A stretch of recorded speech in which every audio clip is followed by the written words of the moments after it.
What a great opportunity I have here. Everybody, I am so fortunate and happy and blessed because I have someone so fucking awesome, someone I've known for a while. We've worked at Kohl's, we've stayed in touch ever since, and this is a guy I really respect and admire, and I could even say I look up to because you do a lot of cool stuff. But here it is. Here's my buddy Louie. What's going on, Louie? What's up, man? So happy to be on the show. I'm so pumped. I'm Seriously, happy you're doing this. oh, really? That means a lot, man. I'm happy to have you Yeah, on too. man. Just You know, the I'm sorry you're saying. the other day, where my wife and I were listening to you, and I was like, doesn't he have a great like radio voice? And she's like, yeah, he does. I'm like, yeah, man. I think he's gonna go Oh, places. So it's that good, mean man. It's good. yo, much love to you and your wife for that, especially your tell her thank you so much. And I don't know, like I really got into podcasts really early on, like right when they dropped. Like I got into radio like my freshman year. Well, I've been listening to radio as a kid here, and my parents have it. And it was always like a cool thing. So then I started looking up radio shows myself, and then started with Howard Stern, and that's once I started hearing him and getting into some of the sports shows too. I just always knew this would be something in the back of my mind, and as things got slow amongst the situation we're in, I just figured let's go for it now. Saved up the money to get the Yeah, man. here, so. Thank you to the good Sweet, dude. Lord Sweet. to give me a good voice or the vocal cords. So, I mean, I get everybody's voice is unique, but you don't really want you don't want an annoying voice. Sure, we both Yeah, know yeah. people. Nah, So. you got a good radio voice. It's good. Most importantly, just a lot of water. I always keep hydrated. So Yeah, man. I'll I'm go with drinking that. some gin right now. Oh, beautiful. I should get something myself right in to reg. Ooh, that's beautiful. What type of gin? Like where at? Like what Uh, brand? it's Tangeray, I think, the green bottle, Oh, okay, okay. and I put some lemon juice and some seltzer. So this is the Louis cocktail. I think this is actually called a Tom Collins, man. I think that's what Tom that drink Collins. is called. I Oh think shit. so. I'm not sure, but it's low carb. It's low carb, so it's good. So you don't have to feel guilty about that. Let's go out. Let's go in there. What is it? So we see you're a gin guy. What other things you like to add to your repertoire? Are you someone who's just open to anything with drinks? Give it all. I just Wine, can't spirits, do and beers a chance. I I can't do sugary drinks anymore. Yeah. So no daiquiris, no rum and cokes, no rum. Yeah. No, what's that whiskey that's cinnamon? Fireball? Fireball. Nah, Oh man. man. Nah. Or So I'm no pretty much open to anything though. no margaritas either. I'll have one and then switch it to tequila and soda. Way to go.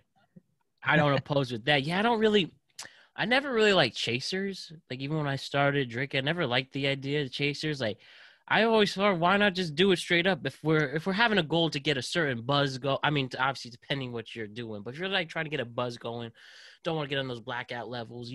I figured you just drink the whole thing, and I mean, some alcohols I guess are more enjoyable than others, but that's how I think Yeah, of it. And the sugar, no sugar, yeah, I agree. and when you drink a lot of sugar and sugary alcohol drinks, that's a major hangover starter, isn't Yeah, it? bro. So Yeah, that's why I can't do it, man. Can't do it. yeah. You know, every weekend at my parents' house, we take tequila shots like crazy.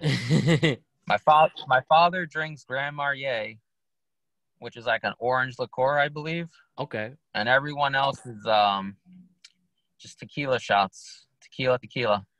Ooh, like to get that Jose Cuervo or what we else? Nah, yo, uh, Don Julio. Don Julio. Okay. I That's the love way to go, man. I love 1800. I think I remember it because I got it on my 21st birthday. You know who gave it to me? Remember our old boss Diana at Kohl's? Yeah, She gave it to me on I my do. birthday. She must have gave me like a solid like $50 bottle. It was this big and killed the whole thing. Damn, dude. So I associate Yeah, that with my man. 21st birthday, and I had it only one other time since, but You inspired me to go again. You like whiskey a lot at all? Oh, a humongous whiskey person. I love whiskey. That's probably my favorite drink. And I'll drink whether it's a Jack Daniels or a Longhorn or a Bullet whiskey. Nice. I love whiskey. What about you? Did you try that? You try that Proper 12 yet or no? Proper 12? I haven't tried Proper 12. I'm writing it down as we speak. Yeah, I have. I never tried it before, man. Dude, I used to love whiskey when I was younger. When I first started drinking, I used to drink Jameson and ginger ale with a lime all the time. But then I don't know, man. I thought I would be open to Scotch after, because I feel like once you drink whiskey, you kind of graduate to Scotch. Yeah. Have a cigar. But I just couldn't. I don't know. The other night I was with my boy, and I don't know what type of whiskey it was. It tastes expensive, but I felt that shit burn all the way down. Would you have a solid whiskey, especially if you don't eat, where you literally feel it through your stomach and go into your intestines and Yeah, man. It's like drinking acid. The only time I like it is if you're really cold, then sometimes it might help with that. Yeah, that's actually a good time to drink whiskey. Is even now, I got ice in my drink. I'm actually in the car right now, man. Oh, well, I hope it's comfy, and I appreciate the time with that. Yeah, I got seat warmers on. It's just because the kids and wife. Yeah. I'm not trying to hear them right now, so gotta improvise. Well, tell them I thank you for letting me borrow you. Nah, it was good. I struck a deal with my wife. I put the kids to bed. Here we are. We're good. Excellent. Oh man, marriage is all about compromise. Yeah, I'm somebody. I'm not really thinking about marriage anytime soon. Not really talking to anybody. So if you know anybody around my age, feel free. I won most trustworthy in 4th grade. If you want to say that, that's actually true. But anyways, if you don't mind me asking, and maybe this is a question for later on, but when that time comes, what do you think someone like me, I'm 25, single, I'd like to think I'm handsome. At least that's what my mom says, but or let's to be the best person I could be. Do you think when it comes to meet the one and stuff, what should someone like me do? Should I be seeing if I run into my future wifey, or someone is it? I know I heard it's love at first sight or something. Should I be I should be really still focusing on me, and it'll just to confirm, focusing on me, and then hopefully someday wherever the gravitational. So I feel like the generation now, I don't know, even with the internet and stuff, it's so easy to meet people, kind of. But when I was growing up, we used to have to approach people complete strangers, and now I would say, if you go out looking for love, I think you'll find it, because everyone who falls in love is a fool, and what they mean by that is whatever, anything could happen, but you're still focused on this one person, and that's why they say that's why fools fall in love. But if you go looking for it, you'll find it. But the best way is not to. Yeah. Just let it will come. And to be honest, is there love at first sight? Probably. I met my wife at Bob's Stores. I'll tell you a quick little story. Please do. So it was my first job, Bob's Stores, which is a clothing store. So this is Bob's, not Bob's Discount Furniture. Yeah. But Bob's the retail. Yeah, no. Yeah. Correct. Yeah. And I don't know. It was my first job, so I was trying to stay focused and just do my job, Mm-hmm. And she would always approach me, just start talking to me, and I'm always I'm just trying to fold some clothes. I don't know what. And she worked there too. Yeah, she worked there. All right. So after I play stupid. You gotta play stupid. I knew her intentions, but like I was just trying to be a good employee when my Yeah. first job and all. And then, from there we became friends, and then friends become something more, and 10 years later you got kids and shit. So Man, what a you just transformation. gotta you just gotta let it ride, man. Like don't be rushing, just let it ride. Mm. Do you remember the like moment or what you made you decide like, okay, we're going to another level beyond friends? Do you remember that moment, or what day was it? Did you write her a song or a poem, or I don't know? It was actually it was like our 1 year anniversary, and we haven't said I love you for like that long, and then we said it. And then there's actually, we actually broke it off for maybe like a year or two when she went to college. Mm-hmm. And randomly, dude, I was driving, and I just remembered her license plate. Her license plate had a THX, which is like, the movie theater thing where it's like Yeah, the vroom, sound the company. THX. Yeah. Yeah. So that was her license plate, and I remember driving, and I was behind her just randomly, and I called her right then and there. I remembered her number and everything. It's like 2 years of not talking to each other, and we pulled over and just started talking, and that's it. And I think our first date after that, I picked her up. I think the 23rd of December, or maybe Mm-hmm. it was Christmas Eve at her parents' house, and she must have been drinking, man. She was wasted. And when she came out, she slipped on ice, man, like full blown feet in the air, right outside her house. Oh And then boy. she walked in the car like nothing happened. She walked in the car like nothing happened. I was just like, "Are you all right?" Like, oh my god, you really like hurt yourself there. But she was feeling good, and I think ever since then we basically like we hung out with each other from then Mm-hmm. on, and here we are.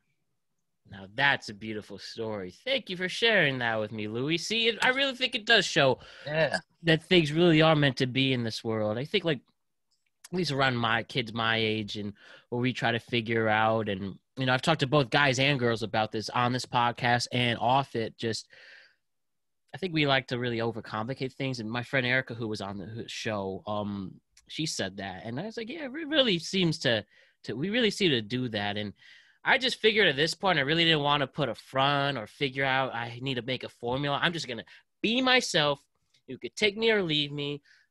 I have all these great qualities while still trying to learn to be even a better person I could be, and I'm sure it'll pan out. Yeah, of course, man. And you got to remember too, man, like relationships aren't all fucking, rainbows and unicorns, man. That's like the easy part of a relationship. It's like getting through the struggle, Yeah. and then, you seeing each other at your worst and at your best, and just any challenge, just doing it together. That's like what relationships all about. It's not all lovey-dovey and shit. It is most, especially in the beginning, but then you accept people as they are, and especially when you guys have kids. Talk about changing. Now you got to raise someone. Mm. It's wild, man. It's wild. I think that's where your relationship really your true the relationship with when you have kids. Yeah. Having a Wow. dog or something like that, that's different. But when it's a kid, it's lack of sleep. It fucks with you, man. Yeah. It's all good though. You know what I'm saying? Oh, I definitely trust it and see it. And yeah, I heard like when you especially when you have kids, it just somebody who's a mother or father, it's just a feeling, a special unique feeling. And I heard like some say like, oh, it's when you finally meet someone that you love more than yourself, and like that's such a responsibility to show them Yeah. in this world, especially in the world we Yeah. live now. Yeah, man. It's wild, man. I feel bad for the kids now, man. I mean, hopefully all this blows over. Mm-hmm. But like for now, man, it sucks for like my son's in kindergarten, and he has to do distance learning in kindergarten. Yeah. Like like that doesn't make no sense at all. So Might as well just watch YouTube, you know? they're going to test to see if YouTube is the real teachers.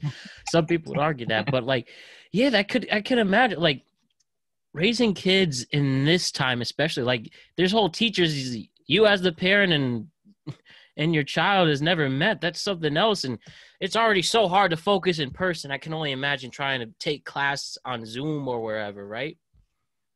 Yeah, yeah. That's wild, man. It's wild. Man, speaking of that, we're in the pandemic. You're a nurse. You worked. You first of all, worst things first. Thank you, Louie.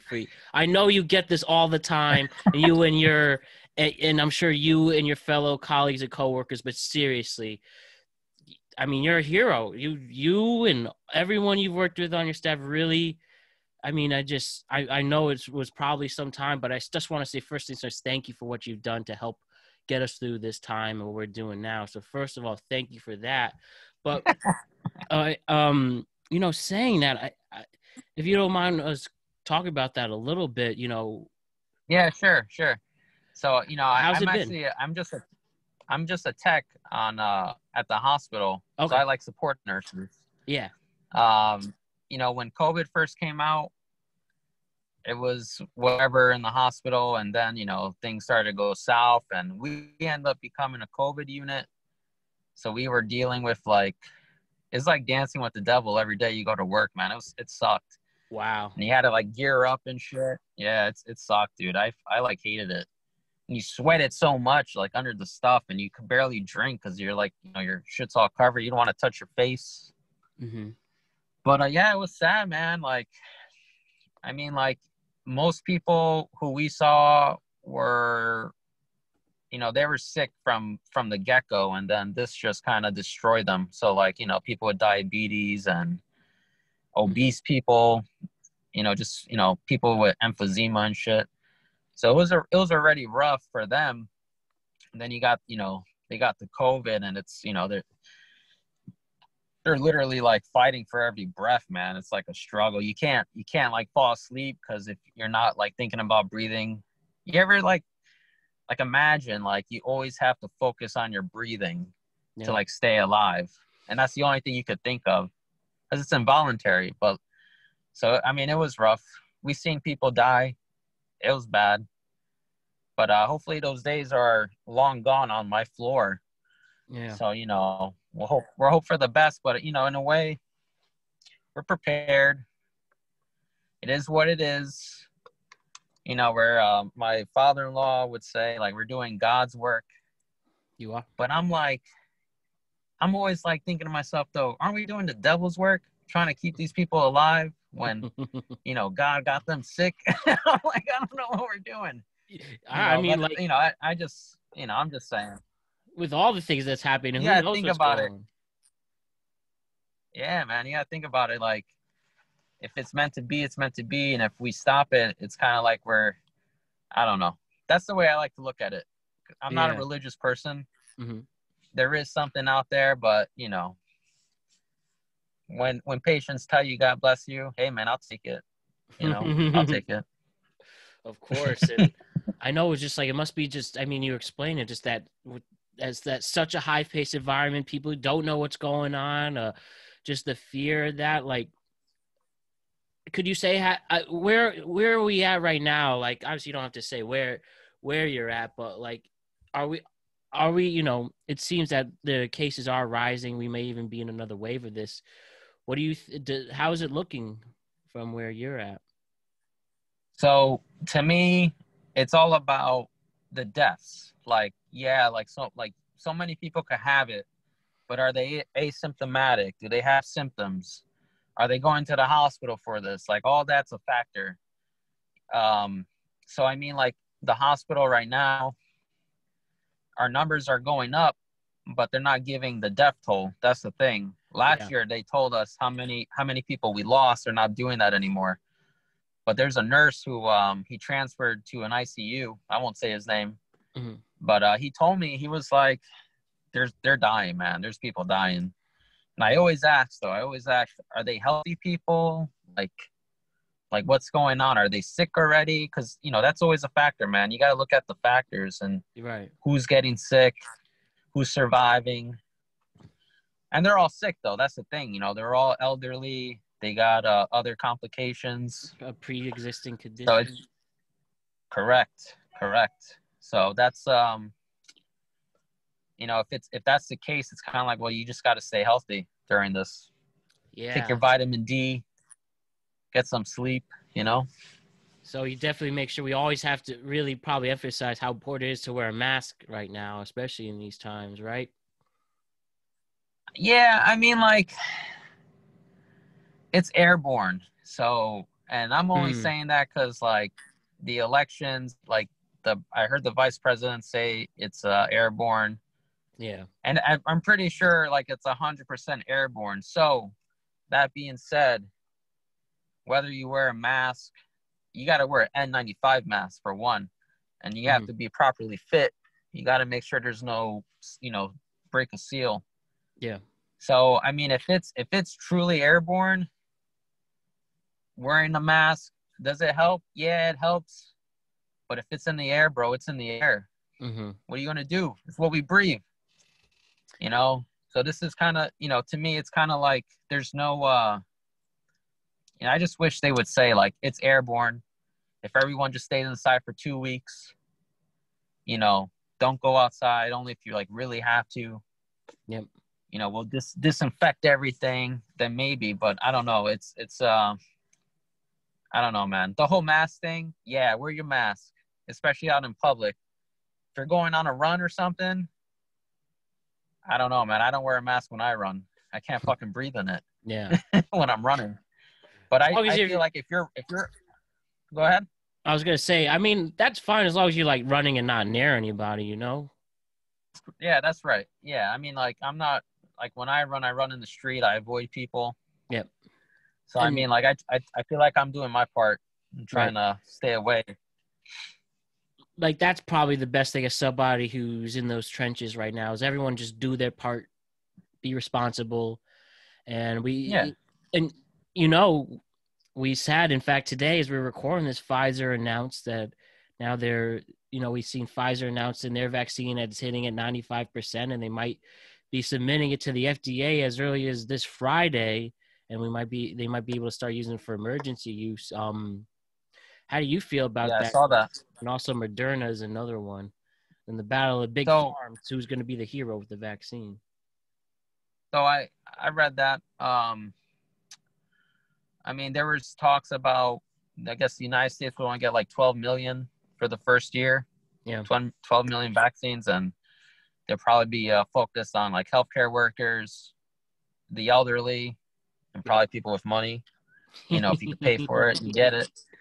But Nudge, nudge. but but I mean, 12 million people. You know, there's 300 million people in the United States. Yeah. So I feel like it is gonna be a work in progress.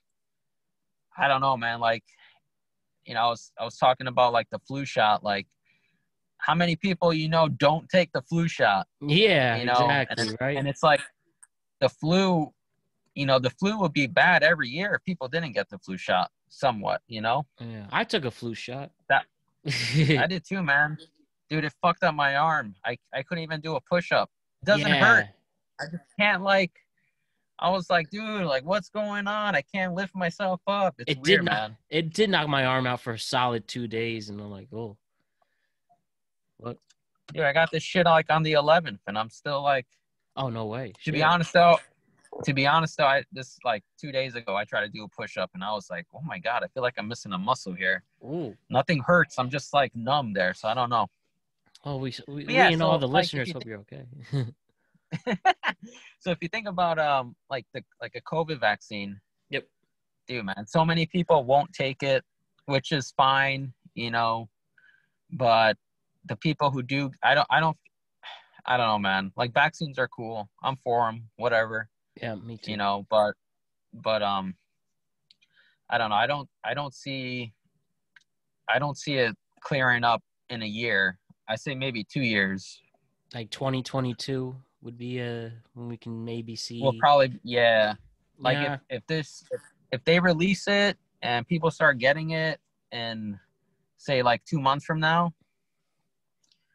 yeah, I think it'll take about like a year and a half. I say about a year, people will start calming down.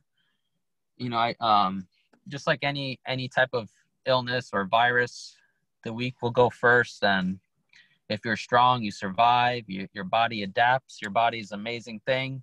Hmm. You know, like viruses are wild, bro. They like Yeah. take your DNA or RNA and manipulate it, and then, bam, they send out more, and your body doesn't recognize it until it's too late. You know, but once they recognize it, I mean, the fight's on, and that's why you just got to stay healthy, man. Just stay healthy, run, get some sun, sleep. Definitely. Get your vitamins in. Eat Yeah, man. healthy. Don't eat like an You know asshole. what's crazy with COVID, man, is that if you smoke cigarettes, it's less likely to affect you. Isn't that fucking weird? If you smoke cigarettes, you're less likely to get affected by COVID. Really? Dude, man. I feel like there was a study in Italy, you know, because Italy got hit pretty hard, Yep, yep. but the smokers, they were okay. What I think it's probably the Interesting. smoke itself. The That's smoke killing itself it and the off, heat huh? from the yeah, man. That's the only thing that makes sense. Now that's I don't fascinating. know. Yeah, I could be making that up, man. I don't know, but we'll see. That's what I heard. That's what I heard. Fuck it, man. We're all about hearing new jobs, You but know?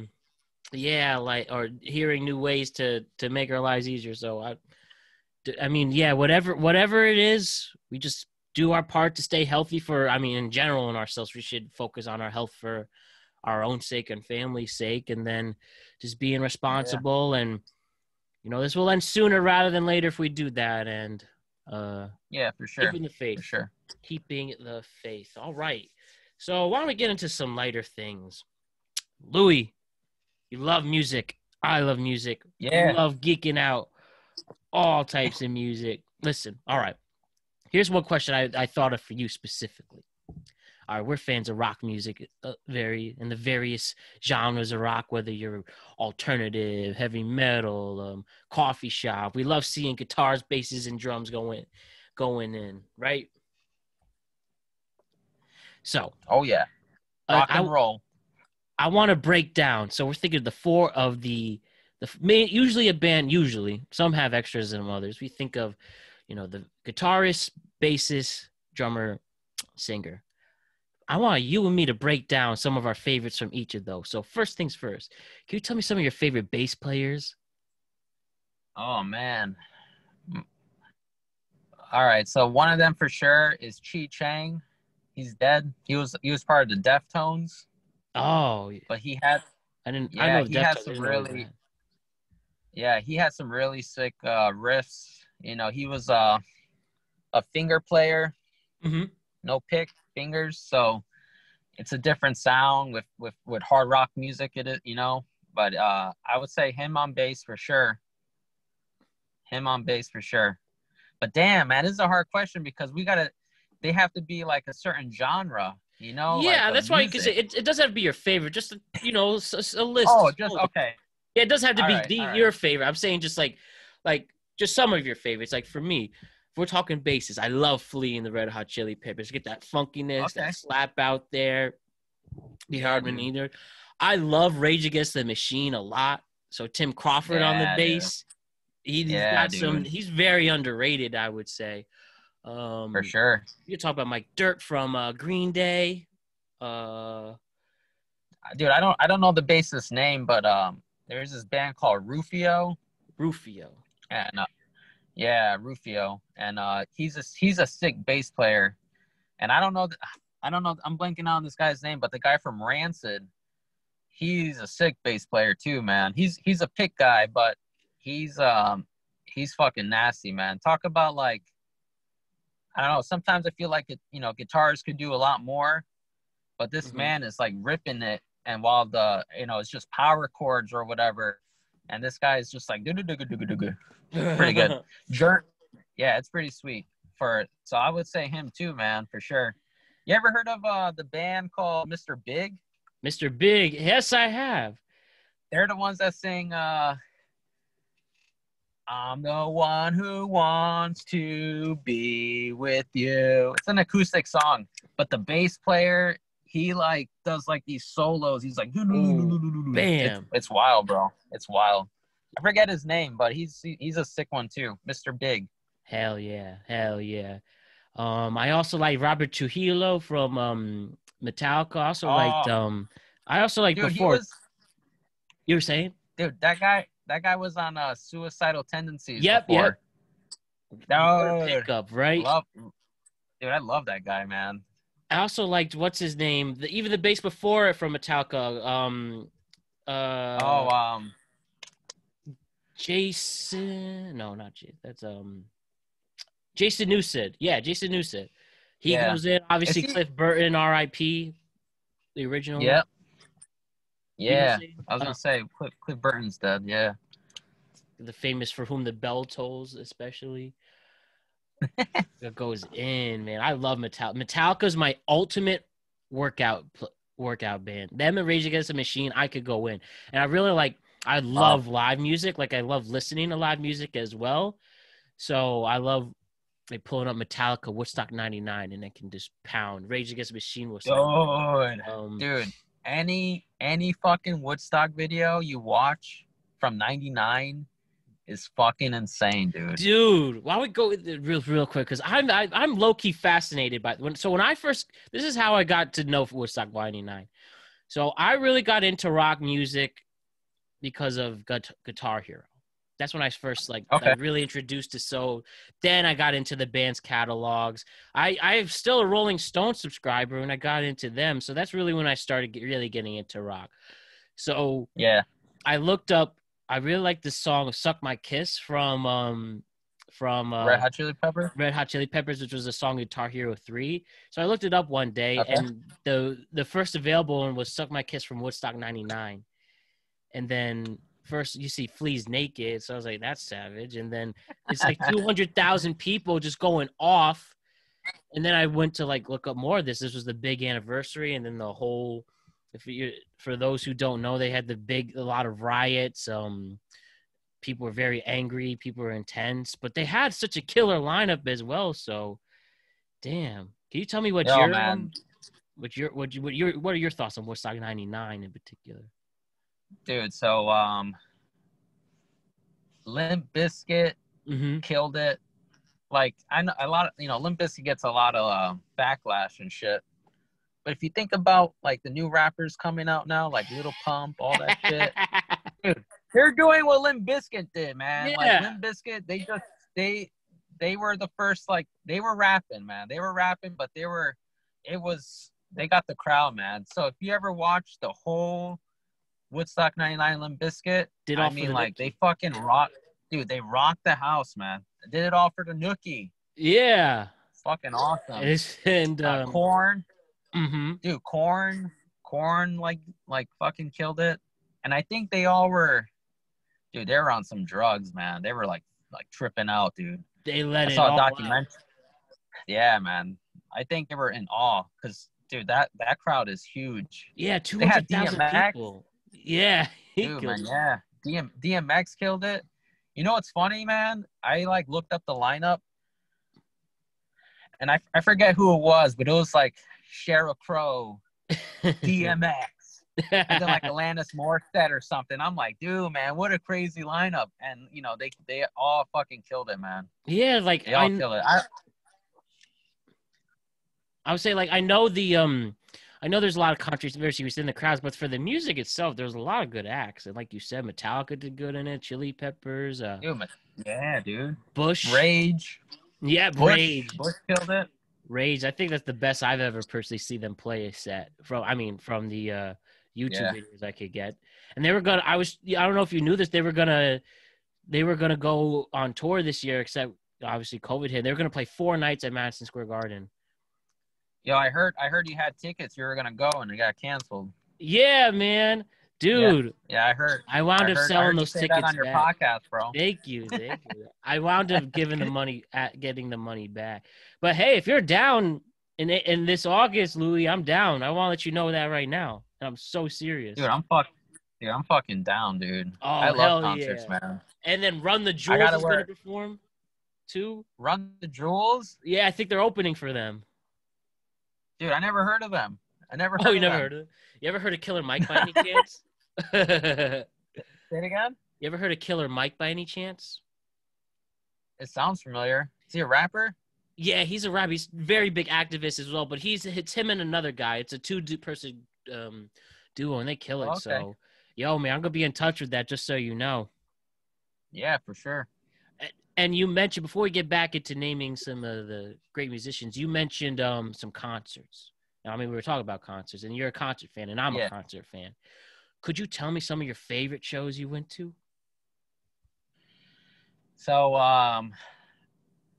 my favorite show by far I ever went to. Oh man, it had to be. It was probably the Deftones show, Deftone. and it was my first. This was back in Roseland Ballroom. That place is closed now in New York, Yeah, I know. and it I'm was, familiar with that dude. place. It was kind of small, so it was like, I mean, it's a big place. Don't get me wrong, Mm-hmm. but the where Compared to like we a were, we arena. were so, yeah, man. It was so close, and it was so like, because I feel like, with the Deftones, it's either you love them or you hate them. There's no like, you're not like, yeah, they're okay. It's like, nah, it's like yay or nay. Right. So when you're there, like everyone's just like, yeah, Deftones, and everyone's all friendly, and people are still hitting each other. But if you fall down, someone's like gonna pick you up. Right. And I remember going with, I went with my two cousins, Javi and Donnie, Mm-hmm. and Javi's girlfriend at the time. And it was a sick show, man. It was awesome. And then there was another time I saw Snoop Dogg, 311, and dude, someone else opened up for them. That's the combo. And I went with people like I don't really hang out with. So I won't say their names. There's one guy that I went with who we did hang out with. We like smoked a lot together, Mm-hmm. and like, not saying that was like the only thing we had in common, but like that was like the only thing we really had in common. So, but we went, and I, of course I, brought some flour or whatever, and it was good, man. It was a good show. It was fun. It was like on a hill. I don't remember where it was, but like the stage was here, and the crowd's here, and it was really good. The weird thing I thought is Snoop Dogg opened up for 311, and I was like, whoa. I was like, that's kind of weird, man. That doesn't work like that. I mean, I guess, huh? But you know what? It was Yeah. 98% of the show. Everyone was white, so that's probably That's the reason why. Well, I mean, that's a show, like probably the best shows I've seen. I saw Chance the Rapper in Hartford. Oh, like, nice. It was big. It was Chance the Rapper, Remy Ma, Kyle, and there's one or two other people I can't think of.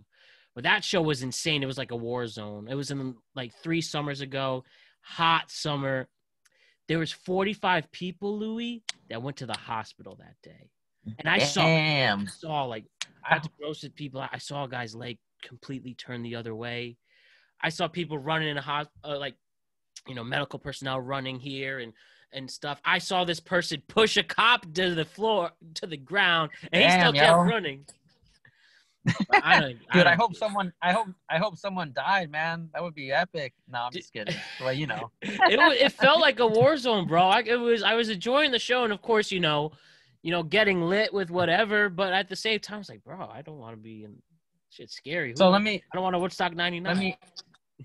Let me ask you, man, because when I was growing up, and when I was younger, I mean, I'm not much older than you. I'm 32, Mm-hmm. but when I was growing up, rock shows were like where the moshes were. Yep. And now I feel like there's even like in the rap shows, like I see like Travis Scott, 6ix9ine, Shocky, like it's like people are moshing and stuff, and I'm just like, whoa, man, like, is this like what it's like at a rap concert now? Yeah. Because like usually, and I won't lie, like rap concerts back in the day were like, yeah, you know, everyone just like bumping. All But right, now all it's right, like, right.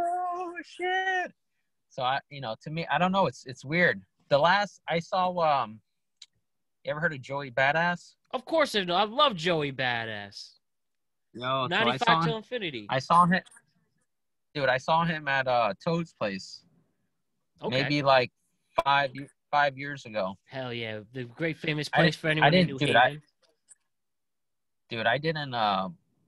We saw him for like 5 minutes, man. My cousin and I, we played beer pong with whiskey before going. Dude, man, and then we bought these little bags and we filled them up with whiskey and we like shoved them in our pants, like not in our pocket, but like between our legs. Uh-huh. And we drank more whiskey there, man. Dude, I don't know what the fuck we were thinking. We ended up leaving. My cousin was falling all over the place. He was wasted. Dude, I drove home drunk. It was bad, dude. I'm glad you Dude, I made it. woke up. Dude, I'm glad I fucking made it. When Yeah. I Don't woke drink and up, drive, listen to kids. this, man. Don't do it. It's not worth it. All right. You were saying, though? When I woke up, when I woke up, I didn't know where I was. And the reason I didn't know where I was, because I was in my sister's room, who was sleeping over her boyfriend's house. And I thought, dude, I mean, I was in a relationship with my wife. I didn't know where I was, man. I thought I was like in some like random ass house. Like, where the fuck am I? I got in some random house. Dude, I thought the worst, and I freaked the fuck out, dude. And then as soon as I opened her door, I was like, oh, I'm in my sister's room, and I see my cousin, and my cousin has his our couch was on top of him. Our couch was on top of him, man, and he was like, You put the couch yo. on top of him. Like No, it was just on him. I don't know how it happened. The couch was just on him. Now that's just like I don't know. That's a hard sell with that. Like, wow, you know you had a great night when the couch is on you. For real, man. I think we called his brother who was living in Georgia at the time. And we're just like, you know that like drunk talk, like, I love you, man. I wish you were here. Yeah. Like your brother just fell on his face, man. Like that's actually probably the last time I got like really wasted. Was that time, dude. Yeah, man. That was bad. I went to work like the next morning, man. I was still drunk. It was bad, dude. It was bad. Definitely it was good, but it was bad. Definitely the worst is when you wake up drunk. That's happened. Yes. Like, I don't really black out a lot in my experience, but the other times they don't ever get like, I remember one of my formals in college, I woke up drunk and my date drove my car home, me and her, and she did a great job with it too. No one's ever touched that. I had a truck, the Ford Ranger right before. And, yeah, she drove it. She was a savior. I gotta give her a lot of credit for that. And then I said this story on another podcast where I got really wasted at Rutgers University. We were drinking vodka cranberries. I had this distinct image of the 3 vodka cranberries that would lead to me blacking out. And I wake up in my friend's bed. I took his bed and he took the couch. Oh, geez. And then I woke up. I got this girl's number. And I was like, I guess it was working out because she invited me to come through. And she seemed really excited, only for me to repeat myself. I literally say, hey, what's up? Hey, what's up? And then so that didn't work out. And yeah, it's just that Chance to concert, I had a little one too many. But yeah, we're just appreciate the times we do get home. Like, damn. Yo, man, I won't lie. Like, I don't think I've ever heard Chance the Rapper's like a song of his ever, dude. Well, but he's the shit. This I will say though, from my understanding, he didn't have like a label. Yep. So like everything is his, man, and that's I don't know, man. That's like if you're doing it that way, dude. And he's making it. Yep. You know, like I saw him on a commercial, and I was like, wow. Like, what label is he on? He's not on a label. I'm like, wow. No record label is controlling him like that. And we see, man, that's like good for him. like Taylor Swift, I don't know if you saw, her manager sold her catalog to some random person and like that. Dude, it's wild, man. All those like Britney Spears, Backstreet Yeah. Boys, NSYNC, 98 Degrees, LFO, Can't Destiny's Child, trust they them. all got fucked. Dude, they all got fucked, you know? That's why you see so many of these, and I learned so many musicians like I've listened to, especially recently in recent years, how such an accomplishment they have getting their own catalog. In fact, I was listening to it Yeah, with dude. James Hetfield from Metallica talking about how one of his best accomplishments of his life is actually owning his catalog of the songs that he wrote originally already, but he wound up getting it back. And yeah, now with you see Yeah, man. Spotify, we see now since Spotify, you can now put your own music on there. SoundCloud, the SoundCloud rappers who arise, who went up the ranks. It's interesting how much music is changing now and how much the record label will not have an impact anymore, you know? Yeah, man. You know, speaking of the whole spot, I know we're getting off subject here. We're supposed to be talking about guitarists next or No, don't worry. drummers, We but got plenty of time. We'll circle around back to yeah. it. But you were saying though? Yo, there was this band, Jacoby Wichita. Oh, I know Jacoby Wichita. Yeah, So, dude. So I don't know if you know, but they're putting out their music on Spotify now, dude. oh, And they made it. dude, and you know, it sucks that they're not together like anymore, you know? Mm, But I mean, if Spotify was out when they were killing it, dude, yeah. I think those guys, I think they would have gone somewhere, man. It's it's I'm not, crazy. I'm not, yeah, I'm not cool with, like, I know them and I'm not cool with them like that. My cousin was, but, you know, I always, you know, good for them, man. I didn't really like one of their, members or whatever, but, you know, I was always happy to see them rock out, you know, and they did their thing, man. If you even watch like their music videos now, it just puts you back in a time where it Hmm. was just like, damn, man, those were the days. Those are the good old Cause I days. don't know, cause I don't know if people like play in bands like that anymore, you know, like, you know, get together, smoke a bunch of weed and drink and just rock out and, you know, collaborate. I don't know if you knew Yeah. this, but I was in a band back when Jacoby Wichita was called Athena Surrender. I mean, I'm Hmm. putting them on blast. And but they were our band. It was fun. I sold out, man. I sold out big. It's not that I regret it. Not that I regret it, but I got a story to tell. Is it cool if I tell it? Of course, we have this as much as you want. My podcasting host is generous, letting me have it. So yeah, feel free. I want to hear this. You can All say right, as so much check stories as long as you want. Seriously, I have plenty of time. So, and the so podcasting check host, this out, man. When I was in high school, I was in this punk band. We called ourselves the Disestablishment, the and we were a punk band. disestablishment. Like art, yeah, it was awesome. It was Dan and Matt and I. I played the bass, backup vocals. Dan was the guitarist, and he sung.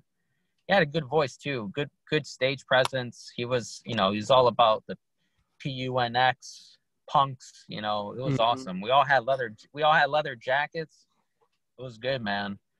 But we had like a good 20 original songs. No way. And there's this, yeah, man, it was awesome. It was good music too. Like it was punk rock music, you know, like you know, just punk. It was nice. It was good.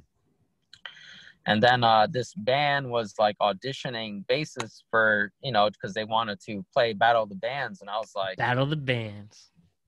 dude, I was like, damn, man, like I was like, maybe I could do two bands. I could do this one, which is more McMahon based, you know, Hmm. School of the Hard Knocks, just saying. And and Counterfault, the other band was Norak High. So I was like, All right. so let me try to do both. So you know, I played when I tried out, I played a song Still by Rufio, a bass line. Yep. And they're like, yeah, man, you're in. If you want it, you're in. And I was like, sweet, you know, I'm in. And then like 3 days later, they basically told me like, hey man, like it's either our band or that band. Like you can't, you know, Shit. we don't want, yeah. So I picked them, and we ended up playing 3 shows. It gave me some credit with the Nora Kai kids, you know. And you know what else helped, dude? My What? cousin was like a big drug dealer at Nora Kai, Oh yeah, he so was the they knew plug. that too. So I was kind of like, in a way, I felt untouchable. I was like in a music band. I was a freshman. We're getting invited to these senior parties, and I'm like, oh Ooh. my god, like these are really mature, very sexy ladies here, and I'm just like, oh Hey. my god, I feel like a fucking kid. It was awesome though. It was a good experience, but in a way, man, like I feel like that ruined our friendship. That ruined my friendship with Dan, at least. Damn, I'm And sorry, bro. no, it's good. I mean, like I reached out to him about this Rancid thing that I saw. This song, I'm just gonna say it. The song "Radio," uh, Billy Joe Armstrong from Green Day helped write it, and it's a Rancid song. And I was like, I didn't know that. Mm-hmm. I'm a huge Rancid fan. I didn't fucking know that. And he replied like, "Don't you ever question my knowledge of Rancid?" But as jokingly. Oh, okay. It was all like through messages. It was all through messages, but I was just like, I was like, dude, man, I'm just so happy. I'm happy you knew that, because I didn't know that. Mm-hmm. But shout out to him. I think he's still doing the music thing, which is awesome. And he really got me into this punk music, like more deeper punk, Casualties and shit like that. Rancid, Yeah, like Operation Ivy. the true punk. Yeah, man, like Don't Shower, Let's Stay Grow the Dirty, Rock hair. Out. Yeah, Mohawks, dude. It was awesome, man. It was awesome. Hey But man. I am thankful for Counterfault. It was a good run. I love my bandmates. I don't really keep in touch with any of them, to be honest. I just I see them on Instagram. But when it's someone's birthday, it's like, yo, happy birthday, Counterfault or something. It's like, yeah, man, sweet. I don't think any of them are doing a music thing anymore, to be honest. Mm-hmm.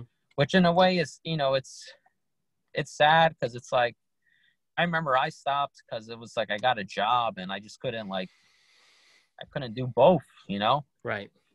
But I still, I would love to write music again. It's just I don't see myself doing it anytime soon, Well, it's never too late.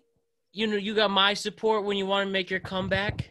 And I'm serious about that. So I'm excited to see where that goes. And I know it's an interesting time, but I know one way or another you're going to be back there. And let me know when that first show is, because I really will be there. I promise. Yeah, it'll be cool, man. We'll see what happens, We'll see what happens. Yeah. So why don't we get back into our ways? And by the way, to answer your question before, do I see more moshing in a rap concert? Yeah, Yes. Especially the trap music. The Little Uzi Vert, you see people bounce around. The Travis Scott, especially. The Sheck West, who does Mo Bamba.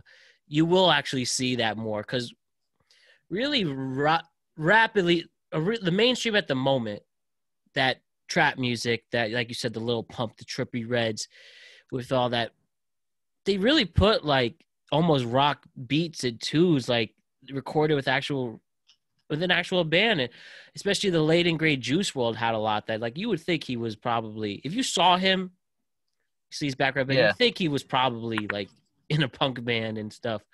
And they just put rhymes to it. Some music's better than others, but yeah, I would say more of those newer artists that came out, that started within the last decade. I would say, yes, you will see more people more jumping, not more bouncing around like a 50 Cent, but more like jumping and rocking out. So it is really rocking out, especially Travis Scott. It's interesting, man. It's interesting. It's like you think of like sex, drugs, and rock and roll. Now it's sex, drugs, and rap, Easily. Instead of, now some people are getting into the leans, and I mean, everyone still has their stuff, but yeah, be careful, friends. So, with other rock, we got to hit. Talk to me about some drummers. Everyone loves a great drummer, whether you're John Bonham in Led Zeppelin or David Grohl from Nirvana to Travis Barker and Blink-182. I go on Dude, and on with them. What are some of your favorite drummers? I love Chad Smith from Red Hot Chili Peppers. Brad Wilk is another great one from Rage. yeah, dude. Yeah, my favorite drummer is probably Travis Barker. Oh hell yeah! And I saw his birthday the other day. dude, was? Yeah. Dude, he's so sick. I'm a big Blink-182 fan. Hell yeah. And I'm talking about like back in the 90s, 2000s Blink. Mm-hmm. You know, like shit piss fucking cocksucker motherfucker type. That's a song that they have. What? Yeah, I know that. Yeah. Yes. Mm-hmm. So I mean, when they originally first came out, I was like, damn, dude, like I fucking love this. They didn't, and I'll say it, they suck, dude. Like vocals are horrible live. Like I heard they're awful messing live. up playing, you know. But funny how that works. Huh? It was good. But you still enjoyed it. I feel like that's the best, man. Is when it's like you're not the best player, but you own it, you know. But Travis Barker, like, dude, they were so. Talk about like getting lucky, man, to have him play, because I believe he was on the Aquabats before, mm-hmm. which is like some it's a ska band. I don't know if anyone's familiar with them. Yeah, so I think the story was their drummer got sick or something. Something happened to their drummer, so they asked the Aquabat drummer to drum for them, and and he fucking killed it, dude. And that was it. It was over. And anything like when Travis Barker was part of a Boxcar Racer, the Transplants, mm-hmm. he did a song with P. Diddy. This is all back in the day before, like, things were really, people were easily collaborating. Because I don't know if you saw the thing with Post Malone he did with. Yeah, they did Nirvana thing. They did the Nirvana. They did They did a whole concert covering Nirvana songs. How'd you feel? Yeah, how'd you like it? Did you like it? I mean, yeah. When Post Malone first came out, it was before I heard I forget what Too Young to Die is one of the first songs I heard of him. Yeah. He wasn't big, dude. He was not big at all. And I remember telling my wife, this had to be like 5-6 years ago when I heard this song. And I was like, and I saw him perform, and then I heard White Iverson, and I was like, dude, I was like, I think this guy's going places, Look at that.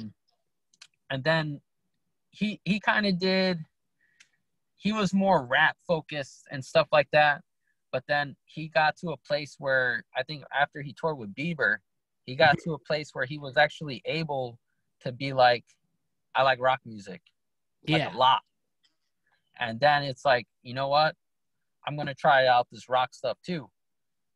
And I just feel like since I knew him from when he was kind of, I don't want to say he like was selling out, but he did what, is he part of a label? Do you know? Post Malone? I actually think he is. Let me double check. I do think he's signed. According to this. If he signed or not, I just felt like he was able to let his roots out of like rock and roll, and he's like, I'm a Nirvana fan, I'm a Metallica fan, I like rock and roll, I like Johnny Cash, I like all that. And I just feel like he's so big in the rap game that for him to like say that, I'm just like, damn, dude, like you really, I feel like he's probably out of our generation, like even the 2010s, 2020s, he has to be like artist of the decade, just because of what he knows, what he's able to do, and what he does. Does that make sense? Like he's definitely it was one of the most influential artists of this decade. Yeah, always reinventing himself and stuff like that. But you were about to say another point. Like he's not just a rapper. He's actually a musician. He knows how to play music. And that's something that not every rapper could say. Definitely not. And then he knows his music too, which is like, damn, dude, you know, like that's He can I don't legit know, man. sing It too when he makes wants. exactly. So I don't know. I'm happy for him. I feel like that's the best compliment anyone could get is just saying that like you know your music, you know how to play music, and you're making music that people like. And you know, I don't know if he's smiling because he's all fucked up, but hopefully, you know, hopefully he understands that, you know, what he does, you know, goes more than what, you know, people could explain. You know what I he mean? he It's is like for sure. go ahead. I'll say he's for sure a genuine musician that you can respect, and he actually plays his music live. And even with, you know, like the Blink 182, okay, they're not the greatest in the world, but at least they're actually playing. They're not lip syncing or nothing like that. Yeah, yeah. Like with Blink, Travis Barker, like, dude, he killed it, dude. He killed it. It opened so many doors for him. You know, I'm happy that his bandmates were like, hey man, if you want to do your thing too, you could do your thing too, and you know, just come back and play with us too. You know, like For that's sure. cool with us. You know, and you know, like Blink 182, their new albums that came out, they're Yeah, okay. I was You gonna know, ask, how do you feel I about feel the Matt Skiba Blink 182? so I always liked Matt Skiba from Alkaline Trio. I always Mm-hmm. liked Alkaline Trio back in the day too. So I was happy that one, he joined them. Some of my friends were like, nah, dude, fuck that. Fuck that. And I'm like, dude, nah, it's good, man. Like Blink is still trying to like do their thing, you know, and you know, Tom is just doesn't want to do it right now. What do you want to say, you know? Yeah, right. But I mean it's the first album I liked a lot, that was Skiba. But then I don't know, man. Like the other ones that came out, it's just too I don't know, it's just too Doesn't have that it manipulated. factor. Yeah. You know, like it, it just doesn't sound genuine to me, like as Blink would sound. Right. Man, I mean, But I still love them. I still love 182. definitely a big 182 fan. Grew up with them. I really only heard that first Skiba record, but I haven't really got into the others. But I mean, you know, they always got a special place in my heart with that. And one thing you say that's true that I think especially rock music has is when they act. I mean, obviously they're actually playing their music, and when they actually play their music, and when they actually sound like their records. I think a lot of classic rock especially hits that. Yeah. It's just so freaking cool, man. And by the way, Post Malone is signed by Republic Records. Yeah, dude. And but why don't you Okay. tell him? Well, good for them, because that's good for them. He's making them a lot of money. Definitely is. And you know, like he originally was a punk musician himself. I believe there's a band that he auditioned Yeah, I for saw and he that. rejected. Yeah, he auditioned for the band. I have it right here. I should have it right here, but excuse me. So his first band, he auditioned for a band.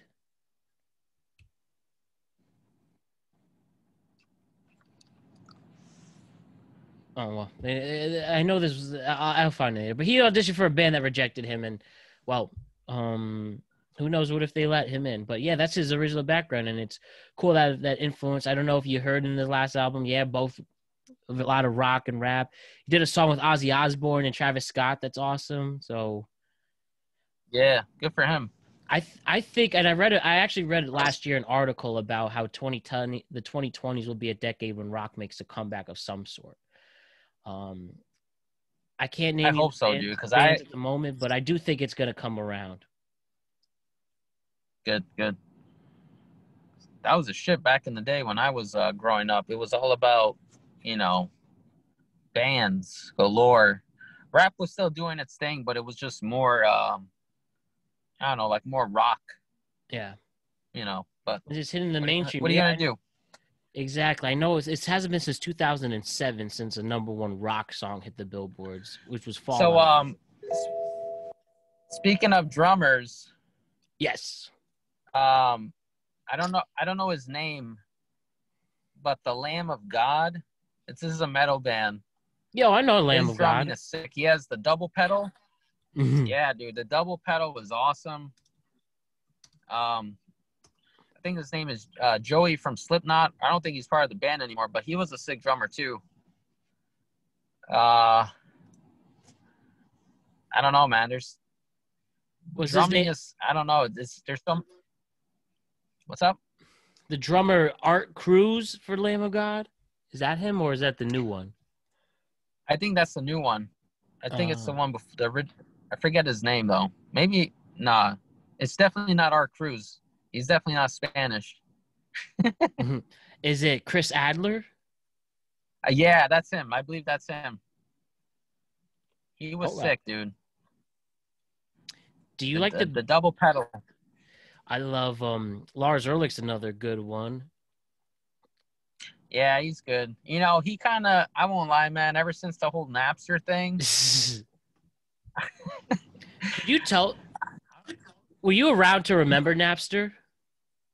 Yeah, dude, I used Napster. It was awesome. And then You Metallica know, ruined it for everyone, huh? they basically, said, people can't download our music for free. They did everyone a favor though, man. If it wasn't for Metallica, everyone, I mean, I guess people are still getting robbed with the like hit wise for like Spotify, Apple Music, Yeah. all that shit. But I love I mean, Spotify. Metallica, yeah, Mhm. Metallica did stop the whole free music thing. You know, Mhm. I was around for that, man. I was like, damn, I loved it because I was like, we don't have to buy CDs. This is awesome. You just download it, burn it on the CD. It's fucking great. You Short know, lived, man, I short lived. before I got actually Spotify really early. Like it's because a Spotify like I got into Spotify my freshman year of college. If you don't mind, Spotify launched in '06, right? And Okay. and it took a very long time for them to get any traction. And I think it was mostly an international thing because they're a Swedish company. Like they really didn't get to the United Okay. States until 2012. It in fact June 2011 was when Spotify joined the United States. So they were around for 6 years. 5 years beforehand, and then they came to the United States in 2011. And in 2013, there was this person in college. She was like a Spotify ambassador. She's like, "Hey, check this website out." I'm like, "Okay." And then I fell in love with it right away. I bought the premium right away when Spotify premium was only like $6 a month. And then I just got all my music there. There was this by the time I started liking Spotify, a lot of the artists weren't even on it yet. I remember like the Beatles weren't on it. A lot of certain rappers, but that's when I fell in love, and then I have all this music. But before, the way I got my music, you remember LimeWire, Yeah, I remember that. destroying computers and such. You know what's funny? Big time. I had just a quick fan about computers being ruined. I had a friend. He ruined his family's computer twice. Once because of LimeWire, he destroyed the whole family laptop at the time, and then the second one he did it because of porn. He watched porn in the family room for some reason, and it destroyed the computer. Can you imagine telling your mom, like the computer broke because I was watching porn, so nobody could get to their emails or anything? Dude, I believe it because it's happened. Nah, nah, dude. It's happened to numerous families, man. If you got a son there that's like 13, 14. Mm-hmm. I mean, I don't think it happens much anymore because you just watch it on the internet, Yeah, but go on your back phone then and you would, stuff. yeah, but well, back then I feel like you had to pay on the internet to really Oh get my the good god. stuff. But now it's either you pay for it or you download it. And if you download it, you're downloading a virus that's going to wipe you out, you know? You just when you could just do the old school. I just don't understand, Louis, how anyone pays for porn. I really don't. It's so I feel like access. people. I feel like people do it to support the people making the porn. I don't know, man. They're like, you know what? I'm going to support you. Everyone needs I'm a a paycheck. fan. I'll pay $10 a month. I'll help you out. Yeah, I don't know. Oh, pornography, man. Man. Dude, like OnlyFans, dude. OnlyFans, OnlyFans. They changed the game. dude. They I've changed the game big time, dude. oh my god, I You ever know. thought? You ever thought about making one? Have I, Matt Brown, thought of making an OnlyFans account? I can say that it hasn't crossed my mind, unfortunately, Louie. Even though I'm sure plenty of people would subscribe, but I think I'll leave that for my future lover. Well, shit. My wife and I thought about it. We didn't do it Really? though. I It know. was a thought, man. It There's was a this. thought. There's this girl in my college, right? She was like I didn't hang out with her, but we were the same major and we had a lot of classes. So she was like really cool. Like we were friendly and stuff. But she was a very pretty girl and whatever. But I never I was too chicken to shoot my shot or anything. So I was happy just being friends. But I've seen her since we graduated like transform into this alter ego. And Oh now yeah. she's doing OnlyFans. And then Oh she's like, man. she has these very risque photos. I'm like, we were in intro to film together. And if I wanted to, I could pay to see this. And I'm like, I just I have too much respect for her to not do that. Gotcha. To be honest though, man, she don't want your respect. She wants your money. She has OnlyFans, man. You go ahead and subscribe. She'll be happy. She does her. I support it. And anybody who's into that. I mean, I know one friend who's oh my god, I have one friend who subscribes to OnlyFans. And I ask him questions, so you actually do this? And she says the girl hits him up like so hey, you want to chat? You want to do this? You want my nudes for $10? And I just felt like at that point, like, why don't you, like, I don't know, establish a relationship with someone so you don't have to pay for that? But I don't know, to each their own. Yeah. And Dude, that's, but what that same dude tells me he watches porn. Like, he'll do what, many people do when they watch porn. But when the boom goes, the dynamite happens, he will still watch it for cinematic value. I'm like, bro. Yeah, of course. You need to get laid. Of course. Man, what a great though, like concept to make money. Right? And it actually like you were saying? Like think about like the guy who made OnlyFans. Like, let's make a website that if people want to do any, like, show off their naked body, have sex online, and people will pay for it, and we'll take a percentage. That's a good website. We'll sign a disclosure. Dude, man, big bucks. It's probably going to ruin the porn industry, man, if you think about it. And it gives, because I've heard like a lot of situations where people like actors who participate in porn and stuff, like they really like screw them over with money and stuff like that, Yeah, dude, I bet, man. Yeah, there's a bunch of documentaries on how bad the porn industry is now. Due to the internet and things like that. But I mean, I think porn covers a third of all internet traffic in the world. A third. Wow. I wouldn't be surprised if it was half, man. I don't know. Half. Jeez. Yeah, man. I have a friend. He told me once. He goes to Pornhub, doing his thing, and he sees the video, and he's like, she's participating in fornication with somebody, right? And as somebody's tapping that ass, he says like, oh my God, I know this girl. It was his neighbor. Wow. That's awesome, dude. Just oh man, and just enjoying whatever they have going on with cameras. And dude, that's sweet. That's like Go to the amateur I section. don't know, like it, dude. Yeah, he could like try to. I don't know. It could be his way in. A conversation starter with the neighbor. Hey, are you an actress? you You know, know? you you know, I'm sure there's plenty of porn stars who get that question all the time. Like I Yeah. actually saw I at one of my jobs, I won't say which job, but I saw Lisa Ann, you know, the great one. And Yes. I remember my friend said, "Oh, I seen you work." And she's like, "Oh, that's so cute, sweetie."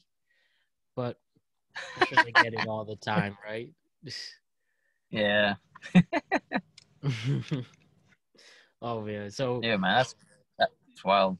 what were we talking about right before this? Before we got into the adult I filming? feel like we're talking about We were talking about the drummers, but we were talking about something else with it. yeah, dude. I don't know how we got to OnlyFans and porn. Hey, this podcast is for everyone. So, and I also like Taylor Hawkins from Foo Fighters as a drummer, and I also like um do you like the band Tool? Dude. So I actually, this is gonna sound crazy. Yeah. I mean, I've always known Tool, but like during this pandemic, it's one thing I did this during this pandemic was listen to full length albums without, just like listening straight through, like laying on the floor and just listening to it, and just broadening my music horizons with older music.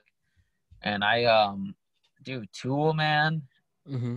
Tool is like, it's so deep, Yeah. and it's so like listening to their recordings of it, it's nice.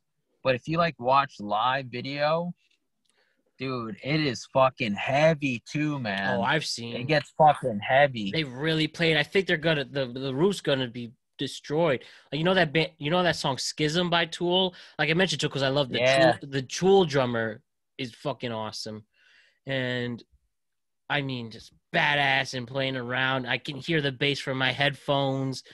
Their album I saw like where it's trending. Their newest album was trending for a little bit on YouTube in the top 10. So it's nice to see. Oh wow, good They have for them. appreciation, and Danny Yeah, Carey's the drummer, who's just incredible. dude, I haven't listened to their new album, but dude, I was watching some videos live, and I was like, dude, it sounds a lot different live than what they recorded. And what Mm-hmm. I mean different, I just mean like the feeling of it. Like that song "Sober." Oh The yeah, song, there's dude, some the great song music video. "Sober," like it sounds. That is a great music video. It is, dude. That's a creepy one. Yeah, don't But when sleep. you listen to the recording of "Sober," it's I don't know, like it's, I don't want to say it's like mellow. It doesn't sound like heavy, like you know. But when you see it live, you're like, holy fuck, this is really fucking heavy. Like this Shit. is this is fucking deep. It was good. I think my cousin saw Tool once, and he's like 6'2", and he said that he started tripping out in the middle of the mosh, like, dude, I don't know what the fuck is going on.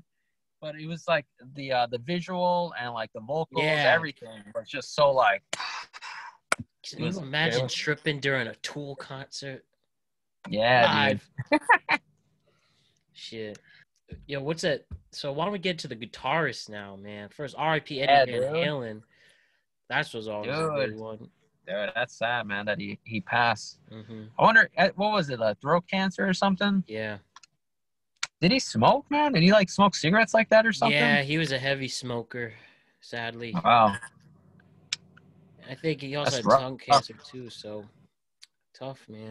Oh man, But I mean, that's but rough. other great. I mean, Tom Morello from Rage Against the Machine, the various Yeah, he's good. guitarists from the Chili Peppers. Now the John Frusciante's back, but I like Josh Klinghoffer when he was there, and Dave Navarro did a good job in his brief time. Dave Navarro. Yeah, I like. dude, I won't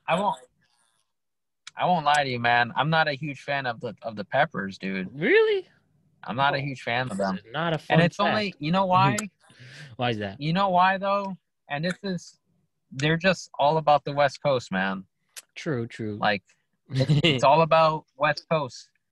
And I love the West Coast, but I'm like, I don't know, man. And then I also heard this story of was the singer named Anthony? Anthony Kiedis. Yep. Yeah. So I heard a story of with Be Real from Cypress Hill, how like I don't know, he said a story how he like tried to avoid him and he was like, "What's up, man?" Like, and he just wasn't like cool about anything. And I was like, "Damn, that kind of sucks." I was like, "That kind of really turned me off." Dang it. Me saying all that, I know a lot of their songs though.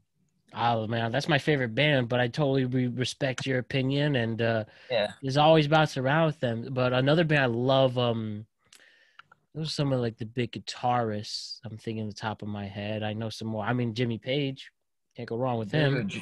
Dude, Jimmy Page is good. Randy Rhoads from Yep. with Ozzy Osbourne, Mm-hmm. another one that died early. R.I.P. Sad the plane crash. Jimi Hendrix, dude. Jimi Yeah. Hendrix was Duh. like way before his time. Left-handed, awesome. All right. Why don't we? You have any more? I'm trying to think of like now, like who's good now, because I feel like there's no more people aren't ripping like how they used to, you know? Kirk from Metallica is great too, of course. Yeah, he's good. He's musically he's phenomenal. Mm-hmm. But yeah, man, I feel like a lot of the greats, they're all dead, you know? You know, it's a good one. He's older, but Eric Clapton, can't forget him. And Yeah, Eric Clapton's good. He's a good guitarist. wow. Now, why don't we get into the front men or front women, or the front person? We go from, this is probably a lot of the classic Robert Plant to start. Man, he was everything. It was like he was built in a laboratory. This is what a rock singer looks like. Freddie Mercury, I mean, Dude, Freddie Mercury. One of the most talented people to ever grace the earth. Everyone gets the chills when they see him singing in Live Aid. Just controlling the crowd like that too. Only a few people can do that. Dude, he had, his teeth were so fucked up, and like people look past it. You know what I mean? It was just like, man, this guy could really sing. Now he was a great performer, a great frontman. You know who's also a good frontman is Dean Schneider from Twisted Sister. Hell yeah.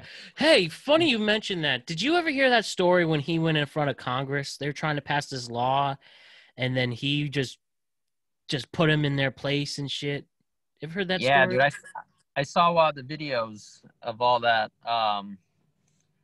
Crazy thing with Twisted Sister, man, they were unsigned for a long time too. And they're basically doing what Chance the Rapper was doing, making even before the internet. That's the thing. Yeah. It's easier to not have a label without if you have the internet to still promote your music, but that must have been really tough, especially how do you get your music on the airwaves with that? Correct, man. It was crazy. What they did was just shows, dude. Shows galore. Yeah. And you know who had their back too that like really I think helped them? Who? Was Lemmy from Motorhead?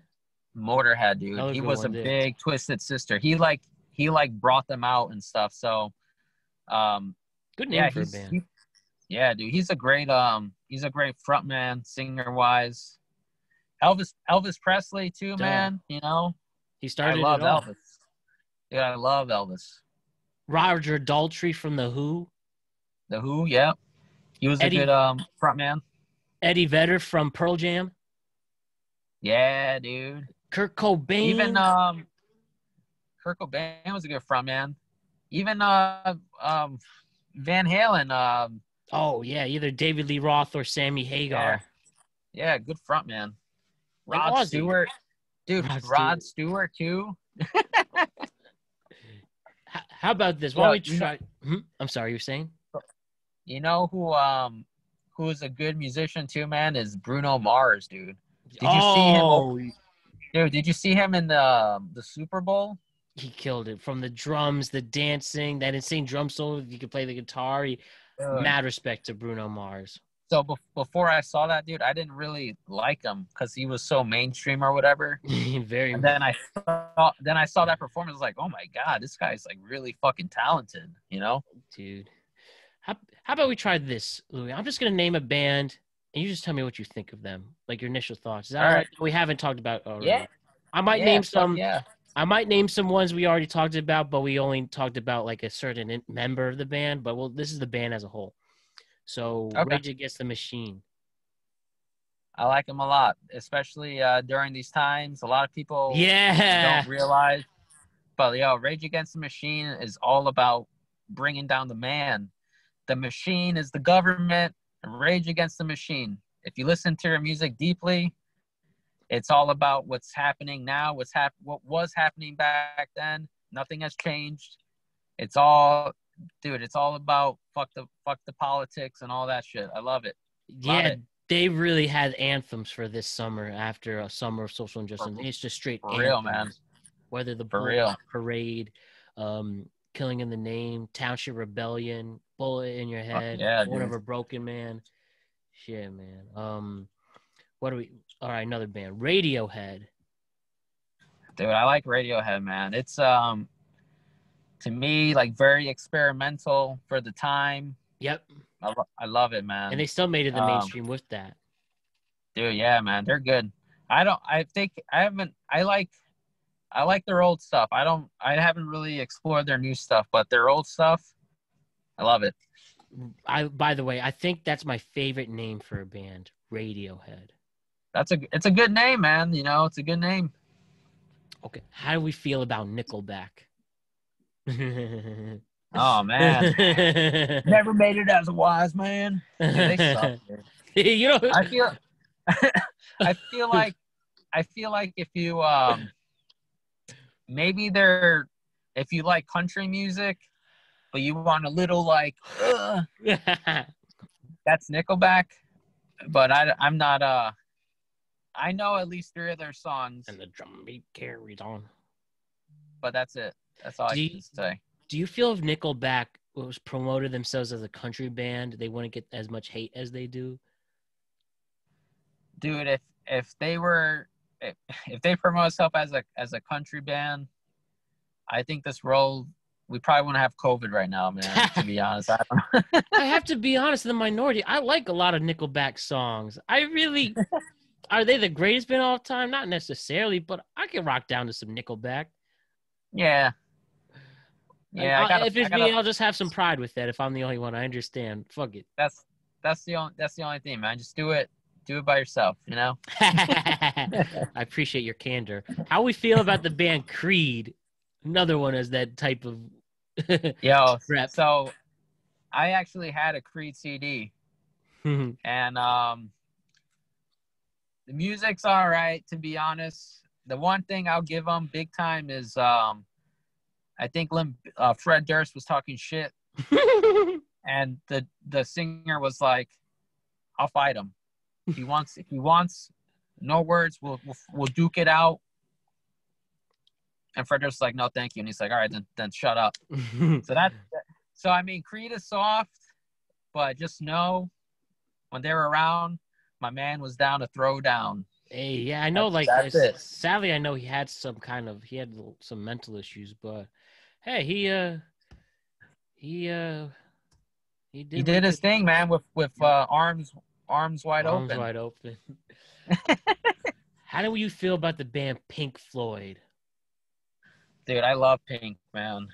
I love Dark Side of the Moon. Oh, dude, I drove down to Miami with my friend George, and you know the whole time we're of course we're like smoking weed and shit. Yeah. And we listened to that album 3 times in a row. Mm-hmm. And the thing was, we didn't know that it was 3 times in a row. It was just wild, dude. I think it was wild. Like the first time I really smoked was 2 Dark Side of the Moon, and then The Wall. Those are wow. Those go together like milk and cookies. Smoking weed and those 2 albums. I mean, any Pink Floyd in particular, but those in particular, The Wall and Dark Side. You ever see? There's this video it's kind of creepy, but I'll say it anyways. So if you match Dark Side of the Moon with the Wizard of Oz, it Yes, somehow I know. matches perfectly. I know this, dude. I've done it before. Does it creep It's you out, or do you feel like, oh my god, like, ugh, nah, man. It's like it's meant to be. I don't it's meant know. to It's be? wild. How do you feel about the Beatles? I like the Beatles a lot. Um, to be honest, I always have check out this theory that I have.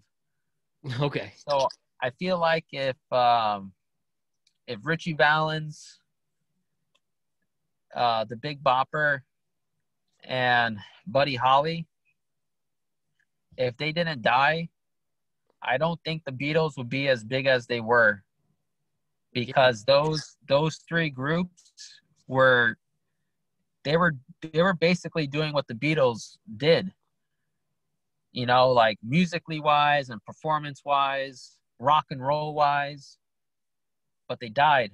And then, the Beatles came over to the States and, they fucking killed it. And the crazy thing Yep. with the Beatles is that they actually looked up to a lot of American blues players, Yeah. like, Chuck Berry and all that. And Muddy that's what Buddy Waters. Holly, Richie Valens, that's what they were into.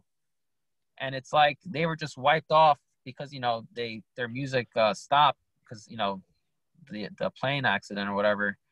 But the Beatles were able to pick that up and kill it. Hey, if you ask me between Elvis and the Beatles, I always pick Elvis. Mm. But I do like the Beatles. Paul McCartney's left-handed. I'm left-handed. Yep. So that's always, left-handed musicians always mean a lot to me. Yeah, some other left-handed. Kurt Cobain was left-handed. Jimi Hendrix was left-handed. Yeah, man. And who else was? I think there's like one more. Anywho, yeah, man. All the greats were like left-handed musicians, Right. So How do you feel about Janis Joplin? she's a good singer. She had herpes. Did you really? I didn't know that.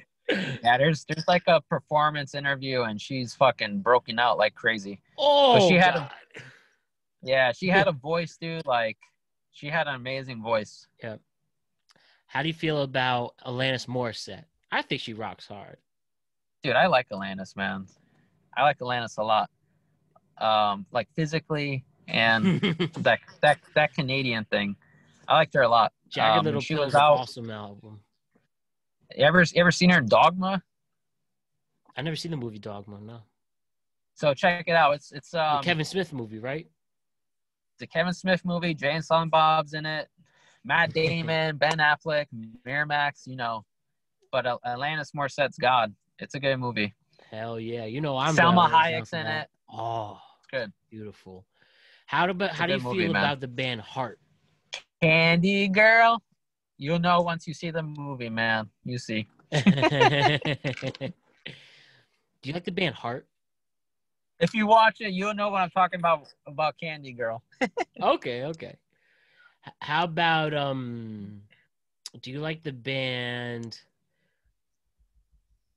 trying to think what do you have? How would you feel about Oasis?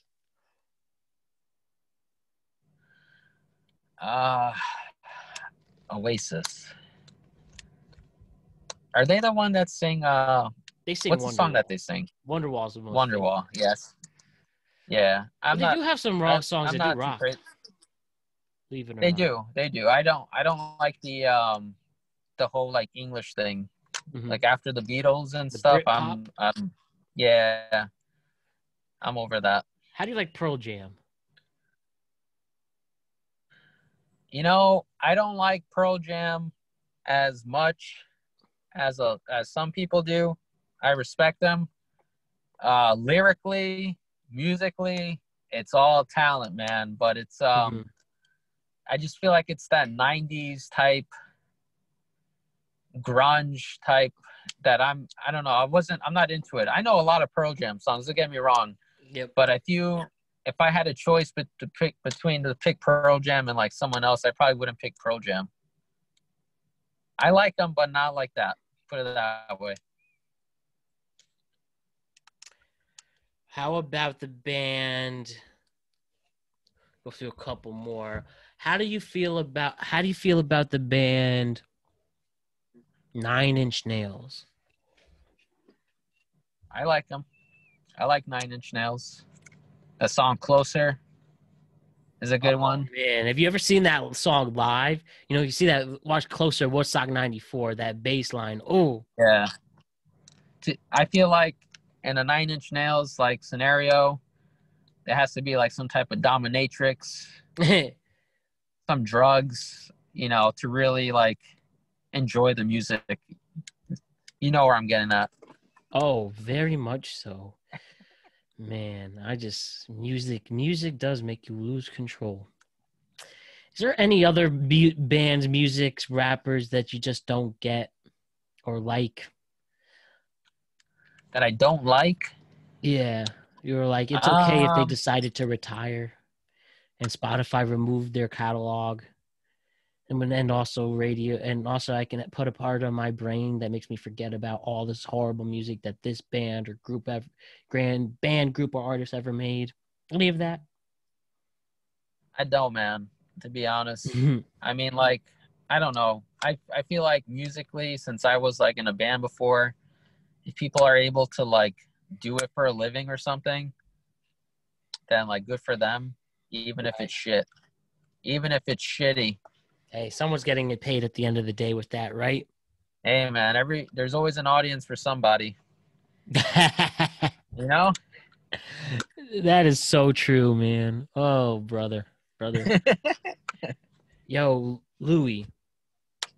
You ever watch You ever watch Eric Andre show? I've seen a few episodes, but not recently. I like him. He's sick. He's a sick person. But I actually saw one of his stand-ups on Netflix. Yep, he had that big special that came out this year. Yeah, it wasn't as I wasn't that huge into it though, to be honest. Oh, I love Eric Andre a lot. Yeah, his show and like the stuff he does randomly and stuff is fucking hilarious. He really pisses off people, especially in this new season. He actually used to be a punk musician. Actually, doesn't that kind of make sense? Really? It seems the way he man. Yeah, for sure. Cause it's all about fuck it and fuck you. You know. Yeah, and he actually went to Berkeley School of Music, got a degree, played bass and everything. Oh my god! But then he went into stand up. And then went into going a great show. And yeah, I mean, speaking of stand-up, you like stand-up comedy, Louie? I do. Who you liking nowadays? I like Bill Burr. Yeah, he's a drummer. I like Bill Burr a lot. Yeah. I like Joe Rogan. Definitely. There is this guy, man. I think his name was like Nick. He had a show on MTV, then it got canceled like after like one season. But I think his name was like Nick something, and it was like some weird last name, but he was a sick comedian. Like he did some sick jokes, and I wish I could remember his name. Nick Jeselnik or something like that. Nick Cheselnik, Anthony Cheselnik, Nick Cheselnik. Anthony Cheselnik. Yeah, him. Oh, dude, yeah. He's one of my favorite comedians, dude. Mitch Hedberg he gives no fucks. Is really good. Oh man, we all know the great Mitch Hedberg line. I still do drugs. Yeah, I used to do drugs. I still do drugs, but I used to too. R.I.P. Yeah, he's good too, man. Yeah, Bill Burr had this show in Philly. I don't know if you ever heard that before. And they were like booing him. And then he just went off. I heard about that. He ripped the crowd. He said he doesn't give a fuck. Yeah, but he ended up winning the crowd because of that. So that was good. You think you're better than me? I like that. Yo, Louie, can I ask you something? Hit me. Yo, so you're somebody who likes ink, right? Tattoos? Yeah. Dude, I'm covered, bro. Tattoos. Can you tell me what your first tattoo was? All right, man. My first tattoo, I got One Love underneath my belly button Oh yeah. on August 3rd, 2008. I remember that because it was my sister's 18th birthday. One love. No, it was her 20th birthday. And I was 18. I got it at Inside Out. Josh, Yeah. he asked me before he started tattooing me. I mean, like before he put the needle in my skin, he was like, "Is this your first tattoo?" I was like, "Yeah." He's like, "All right, it's a tough spot." and then I got it. And the crazy story of why I got it there was my wife's senior prom. My wife's best friend at the time had this boyfriend named Greg, and they were 18. I was like 16, and he had to be like 21 or something. Okay. But he was a cool dude. He like brought some joints, and he's like, yeah. Took off his shirt, and then I see like this One Love tattoo underneath his belly button. And I'm like, oh my God, what a sweet fucking tattoo to put it there, like bam, One Love. So they end up breaking. Badass. Yeah, they end up breaking up. And as soon as I heard they broke up, I was like, I'm gonna get my tattoo there. One Love. We out here. I know it's not like original. Like I did steal that idea off that guy. And I remember talking to my wife's friend, and she was like, "You know who had that tattoo?" And I was like, "I know who had it. That's where I got it from." so it's a funny story, but it's that's my first tattoo, man. My parents didn't know about it, and that was the start of everything. Yeah, I admire tattoos a lot. I think they're really cool. I don't know if I would get them, but I do like them. I think they're so dope. So I remember, though, my parents would not be down. So I have my ears pierced. I got 2 studs, right?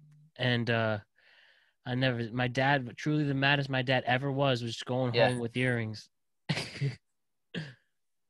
He was just, I saw the wrath of God, pissed, screamed, didn't talk to me for the rest of the night. But fuck it. I miss them. I miss having earrings. Yeah. The only thing I have pierced was my nipple, and I got that done in Costa Rica. Did it hurt? Yeah, it hurt. But cool story with it. In high school, I got like 21, 22 girls to lick it. Yeah. Like when I say lick it, I mean like full blown. Like I'll lift my shirt up and it's like, "You want to lick my nipple?" And then just like an ice cream cone, huh? 20 chicks did it, man. This is all in Costa Rica? No, this was throughout. I got it. Yeah, I got it in Costa Rica. I think we went in like August, and then when we end up coming back, I had it in high school. I took it out like 3 months later though, but like in that 3 months time, I got like 21 girls to lick it, man. It was awesome. Did anyone have like a tongue piercing and then the two things would match? Wouldn't that be something? No. God, no. But it was, when it was like, I don't know, man. It felt good when they did it, So that's one of my accomplishments in high school, for sure. Man. Can you tell me what was like the most painful tattoo you ever got? Dude, man, to be honest, they all hurt, dude. They all really? Fucking hurt. I mean, all my tattoos probably took, I mean, the longest I've ever sat was like 4 hours. That was my rib cage. Ooh, that hurt a lot. I heard that's the one. Dude, it hurts so much. It's not even done yet, and it's been like 10 years. Oh my! I can't take it anymore. I've gotten like other tattoos, and then I'm like, I don't know if I'm ever gonna finish this, but maybe one day. That one hurt a lot, but they all hurt, man. Yeah. Like every time it's been like maybe a year or two since I've gotten one, but every time I get one, I like look at myself and I'm like, how the fuck did I do this? Like, how did I like sit Get here through and fucking this. take this? And then, eventually it's over and you get that euphoric feeling. And We out dude, here. it fucking hurts though, man. Anyone that says it doesn't hurt, It's a fucking lying. lie. I had a friend who got a sleeve. It took him 3 years to complete. But it's nice and Yeah, color dude. being too. Dude, I took my first sleeve took like 4 or 5 years, and then my second sleeve took 2 years because I was like on it. Wow. So it really does take that Yeah, time, huh? Do you ever feel it with your does. sleeve? Do you feel just like in the summer, you just feel like a badass, like no one's mess. I fear nothing because I have the Oh yeah, coolest looking arms on the street. Hell yeah. That's what I like to dude. hear. All the fucking time, especially in the summertime. I'm like, dude, Sun's out, guns out like, for real. yeah, man. It's especially like when I drop my kid off at school or something, and I could wear short sleeves. Everyone's looking. I'm like, yep, suck it, Hey, a fucking man to that. A fucking man.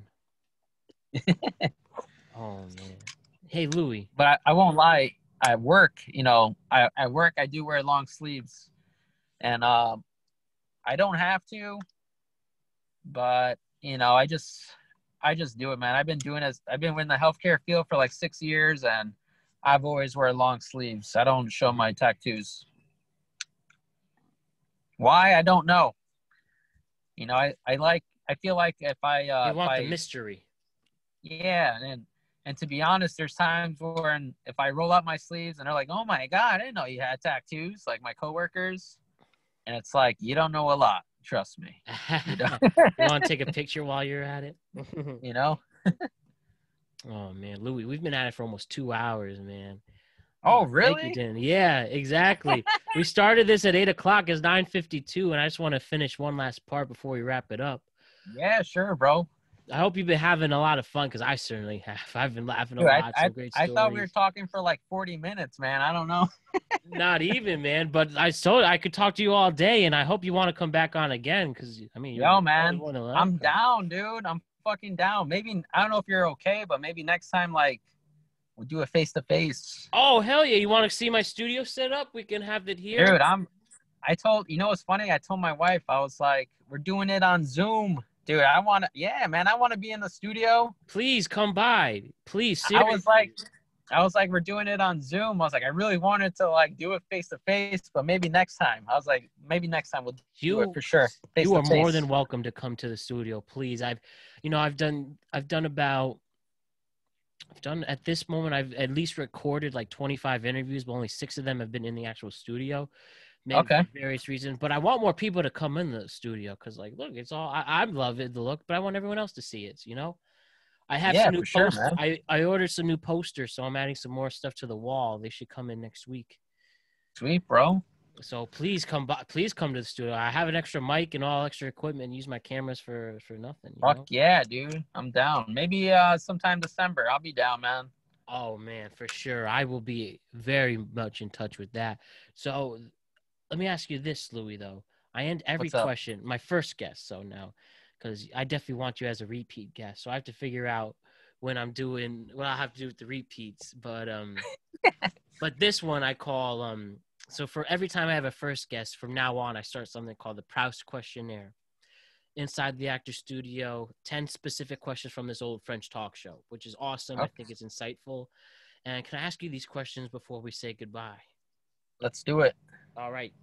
My first question, Louie, what is your favorite word? Fuck. Fuck. Yep. That's really it. Fuck. You can use it as a noun, verb, adjective. You really can, huh? All right. Yeah. I'm down. What's your least favorite word? Can't. That's what I like to hear. That's actually my least favorite word. What turns you on? And this isn't necessarily a sexual question, but I mean, like, what turns you on in this life? Like what makes me like. What brings I would joy say, to you? Like some people say, like, fresh air turns me on, or the sound of music, live music, or stuff like that. What enlightens you is probably a better question, but Probably looking at the stars, man. I like that. 'Cause I do it every night. So, Hey. What's your hey. what's your least favorite word, Louie? I said I can't. Favorite word, right? Can't. Oh wait. Oh, sorry. I repeated that. You're right. What turns you off? Oh man, probably a bad attitude. Bad attitudes, man. Amen to that. Tell amen. Number 5. What sound or noise do you love? Noise do I love? Probably reggae music, man. Reggae music. All right. You ever wake up to reggae music? I haven't. No, I should try that. Just try it, man. It's good. I definitely do that after Siphon though. Oh That yeah. Bob Marley, especially Is This Love? Oh Oh man, that's good. Or could you be loved? Could you be loved? One love. Hey. There's a man. I really never put the two together. There's a lot of love titles in the Bob Marley songs, but all Yeah, right. man. Peace, love, Bob Marley. What is your favorite curse word? Fuck. All right. We have our first ever 2 answers for the same question. Number 8. What profession other than your own that you would like to attempt? I would like to attempt. Probably other than my own. What other profession? I don't know. Maybe like a pothole filler, man. A pothole filler. Interesting. Yeah, man. Because a lot of people will like you. Oh yeah. You do come up clutch. Yep. Tell me, what profession would you not like to do? Probably cook, man. No chefing out here. Yeah. I like to eat. I like to eat, you know? I'm making all this shit. I can't eat it. Fuck. Hell, that's what I always thought. It must be tough. Imagine being a chef. You have to cook all day. And then what about cooking for yourself? Do you just I just order in at that point? No. And my last question, Louie, before we say goodbye. If heaven exists, what would you like God to hear say to you when you arrive at the pearly gates? You fucking did it. Hey, beautiful answers. So what have we learned, Louie? We talked about we've talked about our favorite alcohols, going through that, raising kids in the pandemic, working as a healthcare worker in a hospital, a lot of rock and roll music, Eric Andre, tattoos. We've done a lot of cool stuff, man. Is there anything else you want to leave us off with, or have anything to say before we say so long? Yeah. If you have an option to be right or to be kind, be kind. For the love of God. Now that is a perfect way to end this. Well, if you have nothing else, Louie, seriously, this has been nothing but a pleasure in every sense of the word. Man. I love catching up. I want you to come back to the studio, and I just want to hang out in general. So please, man, please, I'll be in touch with if you want to come by the studio. And I mean, yeah, you're just an awesome guest, awesome vibes, and I fucking love you, man. Thank you so much for taking the time to be on here, to be a listener, and I really can't wait to have you again. I mean, you're the man, seriously. My pleasure, man. I'm so happy you're doing this. I've heard your other guests say it. It's I'm happy that you're motivated to do it. I'm happy to be on. I'm happy to support you, and I'll come on soon. And I'm happy to shoot the shit. Oh man, waiting for next time, man. All right. Seriously, and those are very, very kind words from you, and I really appreciate it a lot. So, thank you, Louie. And this is not only my show; it's your guys' show. So, I just appreciate you all. So, thank you for that. All right, man. All right. With that, Louie, you're the man, and I'll see you really, really soon. So long, my friend. I'll see you, man. All right. You're the best. Peace. You too. Peace.